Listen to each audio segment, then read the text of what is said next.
അവൻ തന്നെ മാറണം. എന്നാലേ അവൻ അവന്റെ വടി കൊണ്ട് പോകാൻ പറ്റത്തുള്ളൂ. അതെ, അതവന്റെ ചോറാ, അതവന്റെ ജോലിയാ. അതവന് ഇച്ചിരി കഷ്ടപ്പെട്ടെടുക്കുന്ന തന്നെ നല്ലത്.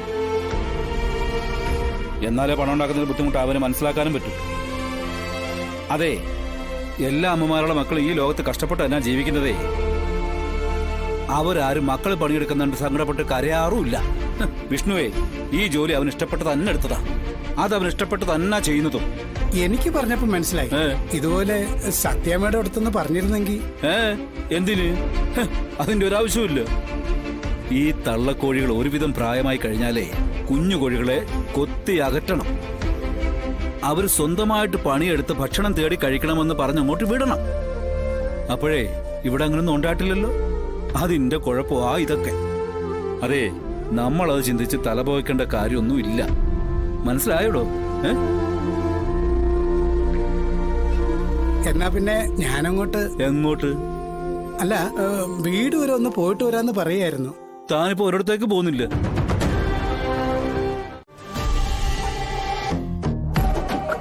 ദൈവത്തിന് ചില നേരത്ത് അവളോട് സ്നേഹം കൂടും. ആ സമയത്ത് എന്ത് ചെയ്താലും അവളുടെ ആയുസിന് ഒരു കോട്ടവും തട്ടില്ല. സംഗതി പുരികത്ത് കൊണ്ടങ്ങ് പോവും. ജോർജ് സാറേ, നമുക്കിപ്പോ ഇവിടെ ചെയ്യേണ്ടത് ലേലത്തിന്റെ പ്രാരംഭ നടപടിക്രമങ്ങളല്ലേ? അത് നമ്മൾ പൂർവാധികം ഭംഗിയോടെ നാളെ തന്നെ തുടങ്ങും. ജോർജ് സാർ എന്ന് പറയുന്നു, ഇനി തടസ്സങ്ങളൊന്നുമില്ലല്ലോ? തടസ്സങ്ങളേ ഉള്ളൂ. കുറഞ്ഞ സമയത്തിനുള്ളിൽ ലേല നടപടിക്രമങ്ങൾ തീർക്കണമെന്നത് വലിയൊരു കടമ തന്നെയാണ്. അത് തന്നെയാണ് ആദ്യത്തെ തടസ്സം. പ്രധാനമായും ഈ ലേലവസ്തു നമുക്ക് തന്നെ വേണമെന്നതിന് നിലവിലെ നിയമങ്ങളെ നമുക്കിവിടുന്ന് പൊളിച്ചെഴുതേണ്ടി വരും. അതിലൊന്ന്, ലേലം നടത്തുന്ന അവസരങ്ങളിൽ പൊതുലേലത്തിന് പരമാവധി പ്രചാരം നൽകുന്ന രീതിയിൽ കൂടുതൽ ആളുകളെ ലേലത്തിൽ പങ്കെടുപ്പിക്കുന്നതിനും വില്ലേജ് ഓഫീസറിൽ ഓൾറെഡി അധികാരപ്പെട്ടിരിക്കും. അതയാളുടെ ജോലിയുടെ ഭാഗമാണ്. പക്ഷെ അയാളുടെ ജോലി മാന്യമായിട്ട് ചെയ്ത നമ്മുടെ പദ്ധതികൾ, അതായത് ലേലം നമുക്ക് തന്നെ പിടിക്കണമെന്ന പ്ലാൻ നടപ്പാവില്ല. അപ്പോൾ ആദ്യം നമ്മുടെ പക്ഷത്തേക്ക് വരേണ്ടതും വരുത്തേണ്ടതും ആളെക്കൂട്ട നിയുക്തനായിരിക്കുന്ന വില്ലേജ് ഓഫീസറെ തന്നെയാണ്. അത് ശരിയാക്കി എടുക്കാവുന്നതാണ്. അതിനൊരു വഴിയുണ്ട്. മോളെ, നമ്മളെ കുഞ്ഞുഞ്ഞിന്റെ അനിയല്ലേ ഇപ്പോഴത്തെ വില്ലേജ് ഓഫീസർ? കുഞ്ഞുഞ്ഞിന് ഒരുപാട് സഹായങ്ങൾ ഞാൻ പല രീതിയിൽ ചെയ്തു കൊടുത്തിട്ടുള്ളതാ. നമ്മളിപ്പോ ഈ ചെയ്ത സഹായം തിരിച്ചു ചോദിക്കല്ല, പകരം ഏൽപ്പിക്കുന്ന പണി എടുക്കാതിരിക്കുക. അങ്ങനെ ഒരു സഹായം ചോദിച്ചാ ആരാ മോളെ തരാതിരിക്കുക? മറ്റൊരു കാര്യം കൂടി ഏറ്റവും അധികം ശ്രദ്ധിക്കേണ്ടതായിട്ടുണ്ട്. നോട്ടീസുകൾ നടത്തുകയും പ്രസിദ്ധീകരിക്കുകയും ചെയ്യുന്നതിലെ വീഴ്ചകൾ, അതായത് വസ്തുതാപരമായ പിശകുകൾ വരാതെ കാര്യങ്ങൾ കൃത്യമായി നീക്കിയില്ലെങ്കിൽ ലേലം അസ്ഥിരപ്പെടുത്തി പുനർലേലത്തിന് കളക്ടർക്ക് ഉത്തരവിടാവുന്നതാണ്. അതായത് അങ്ങനെ ഉത്തരവിടാൻ അധികാരമുള്ളത് കളക്ടർക്കാണെന്ന് ഒന്നുകൂടി എടുത്തു പറയാനുള്ള കാരണം, കളക്ടർ ശാലിനി വിഷ്ണു അധികാര കസേരയിൽ തിരിച്ചു വന്നിരിക്കുമ്പോൾ ഈ ഒരു വകുപ്പിൽ ശാലിനിക്ക് കയറി പിടിക്കാൻ പറ്റാത്ത രീതിയിൽ വേണം ബന്ധപ്പെട്ട ഉദ്യോഗസ്ഥരെ കൊണ്ട് കാര്യങ്ങൾ നീക്കാം. ഇല്ലെങ്കിൽ ഇപ്പോ നടന്ന ലേലം അസ്ഥിരപ്പെടുത്തി പുനർലേലത്തിന് ഉത്തരവിടാവുന്നതാണ്. അങ്ങനെ വന്നാൽ നിങ്ങൾ മനസ്സിൽ കണ്ടിരിക്കുന്ന ഒരു പദ്ധതികളും ഇവിടെ നടക്കില്ല. എന്ന് മാത്രമല്ല, ഈ ഒരു കള്ളക്കളിക്ക് കൂട്ടുനിന്ന സകലരെയും നിയമത്തിന് മുന്നിൽ കൊണ്ടു നിർത്തി ശിക്ഷാ നടപടികൾക്ക് വിധേയമാക്കാൻ കളക്ടർക്ക് കഴിയും. സാറേ, ഈ ലേലം നമ്മൾ തന്നെ പിടിക്കും. അതിന് മസിൽ പവറെങ്കിൽ മസിൽ പവർ. വില കൊടുത്ത് വാങ്ങാൻ കിട്ടുന്ന എന്തും നമ്മൾ വാങ്ങുകയും ചെയ്യും. സാറേ, ഒരു കഥയുണ്ട്. ഈ മഹാഭാരത യുദ്ധത്തിൽ പഞ്ചപാണ്ഡവർ ജയിക്കേണ്ടത് കൃഷ്ണന്റെ ആവശ്യമാണ്.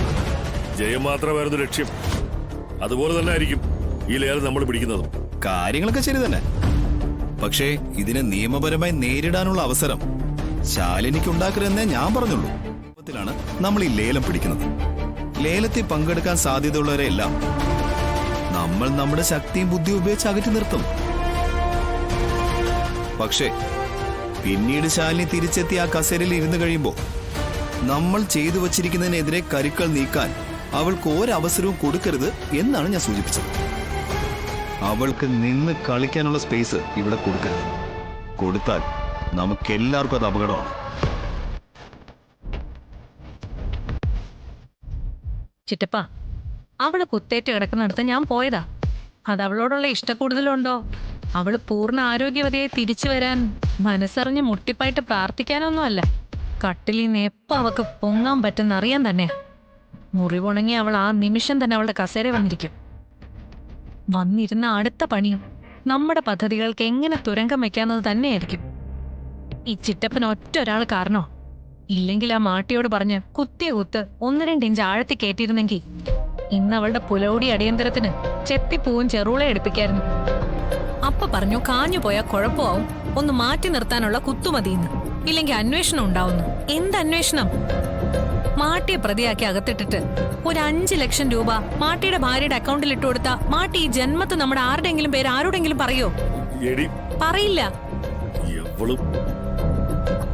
ശ്ശോ, കാശെറിഞ്ഞ് ആ സമയം കാര്യം കണ്ടിരുന്നെങ്കിൽ ആ ഒരു ശാലിനി വിഷ്ണു എന്നുള്ളൊരു പേര് എന്നേക്കുമായി ഈ ഭൂമിയിൽ നിന്ന് ഒഴിഞ്ഞു കിട്ടിയേനെ. ഒന്നോർത്താൽ അതാണ് ചെയ്യേണ്ടിയിരുന്നത്. ഇതിപ്പോ വന്ന് ചാർജ് എടുത്തു കഴിഞ്ഞാൽ അറ്റവും തുമ്പും നോക്കി നമ്മൾ ചെയ്തു വച്ചിരിക്കുന്നതെല്ലാം ചികഞ്ഞെടുക്കാൻ വേണ്ടി ശാലിനി ശ്രമിക്കൂ എന്നതിന് യാതൊരു തർക്കവുമില്ല. ഹേഡിയമ്മയെ എനിക്കും പണി കിട്ടും. സാറേ, അവള് വെക്കുന്ന പണിക്ക് മുമ്പ് മറ്റൊരു പണി അവളുടെ മുകളിൽ വെക്കണം. ആ വഴിക്കൊന്ന് ചിന്തിച്ചേ. എഴുന്നേറ്റ് നിൽക്കാൻ കെൽപ്പൊപ്പിച്ചു വരുന്ന അവക്ക് ഒന്ന് എഴുന്നേറ്റ് നിൽക്കാൻ അവസരം കൊടുക്കാതെ ഒരു 1.5 ഓട്ടം ഓടിക്കാൻ പറ്റുന്നൊരു പണി. സാറൊന്ന് ആലോചിക്കും. ഞാനും ആലോചിക്കാം. ആലോചിക്കുമ്പോൾ ഒരു കാര്യം പ്രത്യേകം ഓർമ്മിക്കണം. പാമ്പ് ജാവാനെ വാലിൽ തല്ലിയിട്ട് കാര്യമില്ല, നടുവിൽ തല്ലിയിട്ട് കാര്യമില്ല. അത് തലയ്ക്ക് തന്നെ കൊടുക്കണം. ഈ പത്തി വിടർത്തി നിൽക്കാൻ പറ്റാത്ത രീതിയിൽ അടിക്കണം. അതിനുള്ള മാർഗം ആലോചിക്കുക. ലേല നടപടികൾക്കൊപ്പം പറ്റുമെങ്കിൽ ആ ഒരു കളിയും കൂടി നമുക്ക് അണിയറയിൽ ഒരുക്കി നിർത്തണം. അതിലവള് വീഴണം, എന്നേക്കുമായി വീണ് ഒടുങ്ങണം. അവളുടെ ആയുർരേഖയ്ക്ക് കുറുകെ ഒടുക്കത്തെ വര വരയ്ക്കാൻ ചിറ്റപ്പനെ കൊണ്ടേ കഴിയും. ചിറ്റപ്പനെ കൊണ്ട് മാത്രം. ഇനി അവൾ നമ്മുടെ മുന്നിലിരുന്ന് ആജ്ഞാപിക്കരുത്, അനുസരിക്കാനേ പാടുള്ളൂ. കുളിപ്പിച്ച് കിടത്താതെ തണുപ്പിച്ച് കിടത്താനുള്ള വഴി